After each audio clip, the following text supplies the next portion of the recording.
Hello everyone, I am Hafsa Khan and in this video we are going to study about NDA approval process, that is New Drug Application Approval Process. In previous video मैंने आपको बताया था कि ANDA क्या होता है, that is Abbreviated New Drug Application, और I hope आपको बिल्कुल क्लियर हो गया होगा उसका concept. And now let's start with NDA. तो जो NDA है, it is a vehicle through which drug sponsors formally propose that the FDA or DCGI to approve, that is Drug Controller General of India and Food and Drug Administration to approve a new investigational drug for sale and marketing after phase 3 of clinical trial. देखिए, सबसे पहले आप ये चीज़ समझिए कि हमारी दो बातें हैं.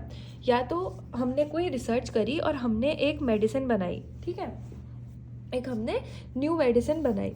अब हमने क्या करा, उसके सबसे पहले न्यू ड्रग बनाने के लिए क्या होता है, पहले हम उसे रिसर्च करते हैं, फिर हम उसे पहले हमारी फॉर्मुलेशन बन जाती है, अलग अलग एक्सपेरिमेंट करते हैं, बहुत पूरे सालों का प्रोसेस होता है ये. फिर उसके बाद हम उसको जब हमारी बन जाती है तो हम उसे उसके लैब टेस्ट करते हैं, मतलब इन विट्रो ड्रग ट्रायल्स करते हैं, ड्रग टेस्टिंग्स करते हैं. उसके बाद हम उसके प्री क्लिनिकल ट्रायल, जब हमें लगता है कि लैब में सारे टेस्ट ठीक आ रहे हैं तो फिर हम उसके प्री क्लिनिकल ट्रायल करते हैं, मतलब कि हम हमारी जो फॉर्मुलेशन है उसको एनिमल्स के ऊपर ट्रायल करते हैं, that is pre clinical trial. अब जब हमें लगता है कि हाँ भाई एनिमल्स के लिए हमारी ड्रग सेफ है, तब हम उसे लेकर जाते हैं ह्यूमंस पर और तब हम करते हैं clinical trials, that is trials on human. हम अपनी ड्रग की एक्टिविटी देखते हैं ह्यूमंस पर, ये होता है हमारे क्लिनिकल ट्रायल. अब कि हमारे जो फिर हमें लगता है कि हाँ अब हमारी ड्रग बिल्कुल सेफ है, तो हम क्या करते हैं, फिर हम जो हमारी गवर्नमेंट बॉडी अथॉरिटी है, दैट इज़ NDA, उस पर हम एक एप्लीकेशन सबमिट करते हैं कि भाई हमारी ड्रग बन चुकी है, नई ड्रग, ठीक है, जो अभी तक बनी नहीं है, हमारी ड्रग बन चुकी है और अब हमें इस ड्रग को मार्केट में लाना है. तो उसके लिए हम एप्लीकेशन सबमिट करते हैं, क्योंकि 3 फेजेस कंप्लीट हो चुके हैं और 4th फेज हमारा मार्केट में जाके ही कंप्लीट होता है, कि हम मार्केट में जब ड्रग सब डिस्ट्रीब्यूट हो जाती है तो लोगों के जो क्या क्या रिव्यूज़ आ रहे हैं उसके हिसाब से हमारा 4th फेज कंप्लीट होता है, ठीक है. तो ये था हमारा NDA. बस अब यहीं पर क्या होता है, अब ये जिसने इंसान ने न्यू ड्रग बनाई उसको इसका पेटेंट मिल जाता है, ठीक है, कि अगर तुम 5 साल बस आप ही इस फॉर्मुलेशन को बना सकते हो भाई, और कोई नहीं बना सकता, ठीक है. अब जब सपोज उसके 5 साल पूरे हो गए तो अब उसका पेटेंट तो ख़त्म हो गया. अब आते हैं बाकी लोग कि भाई अब तो उनके पास भी अथॉरिटी है कि कोई और भी बना सकता है. तो अगर उन लोगों को वो ड्रग बनानी होती है, फॉर्मुलेशन बनानी होती है, तो वो ANDA करवाते हैं और ANDA में उनको प्री क्लिनिकल और क्लिनिकल ट्रायल नहीं करना पड़ता है अपनी बनाए हुए ड्रग का. बस वो बायो इक्विवेलेंट स्टडीज करते हैं, मतलब इनकी ड्रग से अपनी जो उन्होंने सेम इसकी कॉपी करके फॉर्मुलेशन बनाई है उसकी कंपैरेटिव स्टडी करके उनकी बायो अवेलेबिलिटी इक्वल प्रूफ करके वो भी उस ड्रग को बनाकर बेच सकते हैं, ठीक है. तो वो हो गया इन्हीं की ड्रग को दोबारा बनाने के लिए ANDA. और अब हम NDA पढ़ रहे हैं for a new drug. So now it is a comprehensive document with 15 sections that provide data on animal and human studies, pharmacology of drug, toxicology and the dosage, and contain information about drug manufacturing process. Purpose क्या होता है NDA का? It is to provide the FDA reviewer adequate data to ensure the safety and efficacy of the drug, labeling and manufacturing process.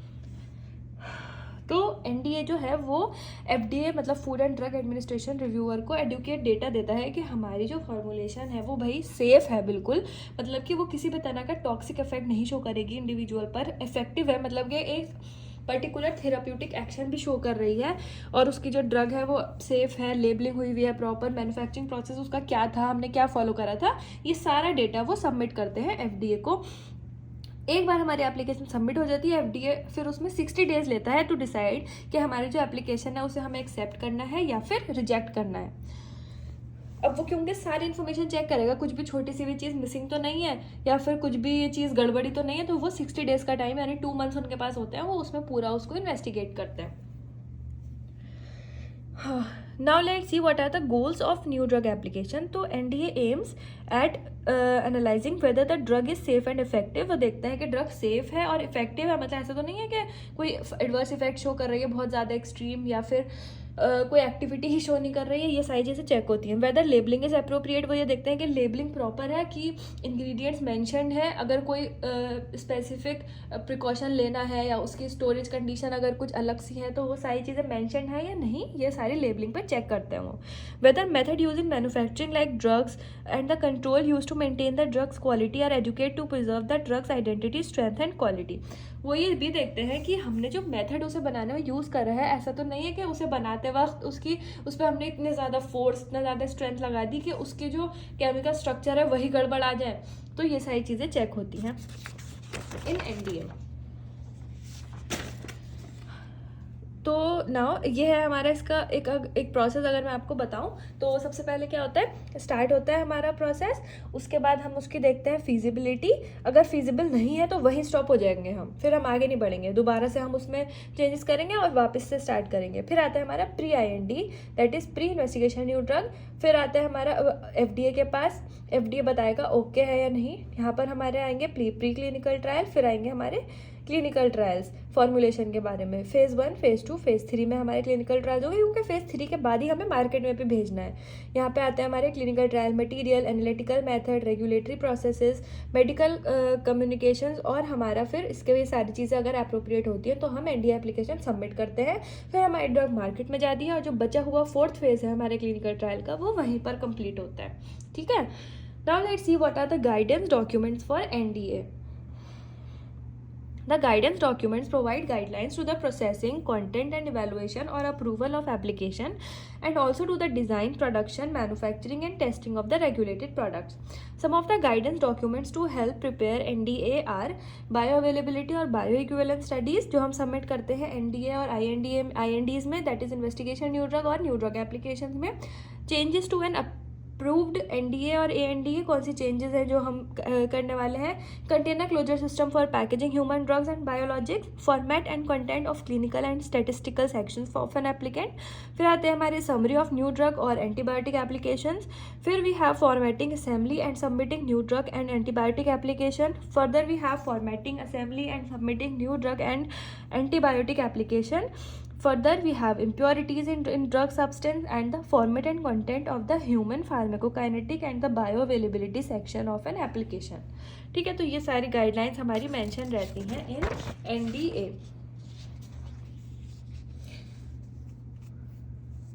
इसमें आता है हमारे पास DMF की guidelines, FDA, IND, ND, ANDA और DMF binders, pet drug application, इसमें है हमारे content and format of NDAs and ANDA.